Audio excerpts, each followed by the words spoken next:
you're dealing with, that you go on dates with, to know where you live at. Your home should be your sanctuary, place of peace.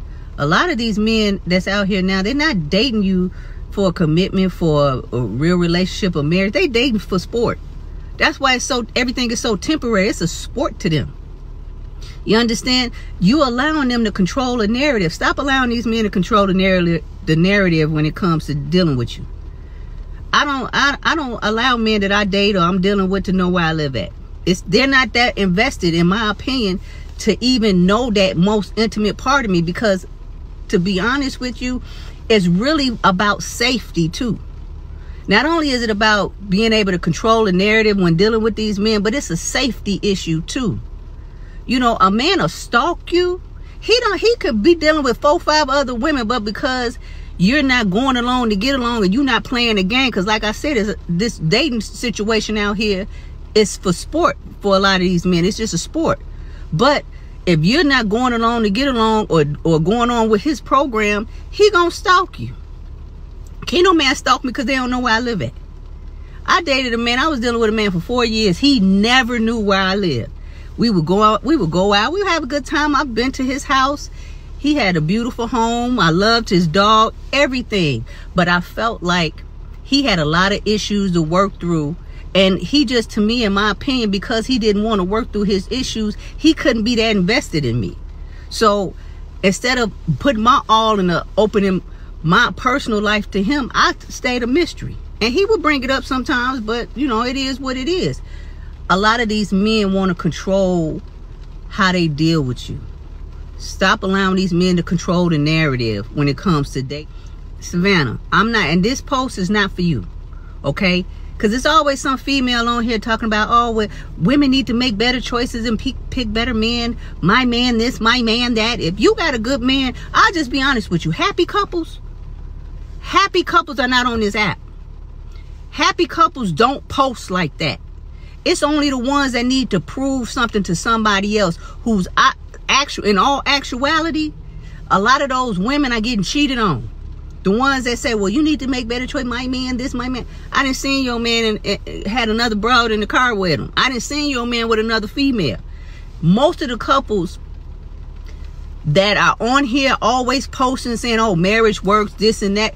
Let me tell you something. If you happy in private, the public don't need to know that. This is the things that I post are for single women who are having difficulties out here dating. But it's always some pygmisha ass female that want to get on here and talk about how she happy. If you happy, you need to keep it scrolling.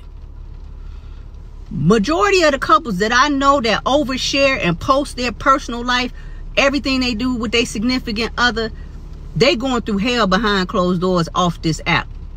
Okay, I done seen females talk about their husband this, my man that. I done seen they men with other women. I don't say nothing, but my thing is this. Happy couples don't post. I was in a 10-year relationship. 5 years, the first 5 years were great because I was at my worst. You know what I mean? Like, I had a lot of legal problems, legal issues. IRS had my money and my funding and my bank accounts in the chokehold. I was at my lowest, and he took care of me, and he was there for me. And it seemed like the lower that I was, the happier he was, because I was needy. I was dependent on him, so it made him feel like he was in control. And in that relationship, everybody knew us as a couple. And I was on social media. I was sharing more of my business page, you know, my hair and stuff. I rarely post him, and we were living together.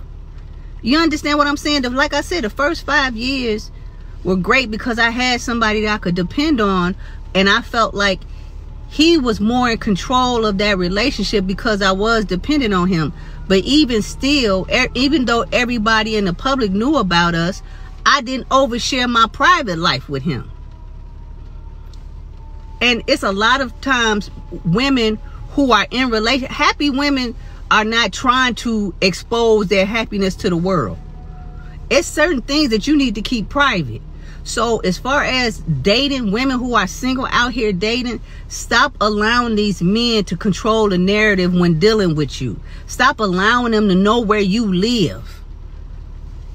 Trust me, it ain't gonna stop him from wanting to see you if he don't know where you live at. None of the men that I deal with, the one in particular that I have in my life right now, he doesn't know where I live. It's a problem for him.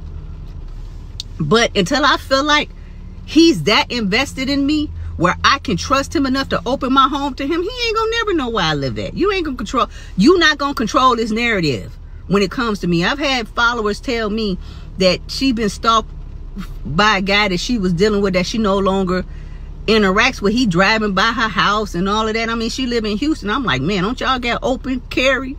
You better raise that window up and pop, pop, you know, hit that car, hit them tail lights. You know, men use that as a scare tactic, as a bullying tactic. They stalk you. It's a bullying tactic because you don't want to concede to what it is, the little breadcrumbs they giving you. Stop allowing these men to control the narrative when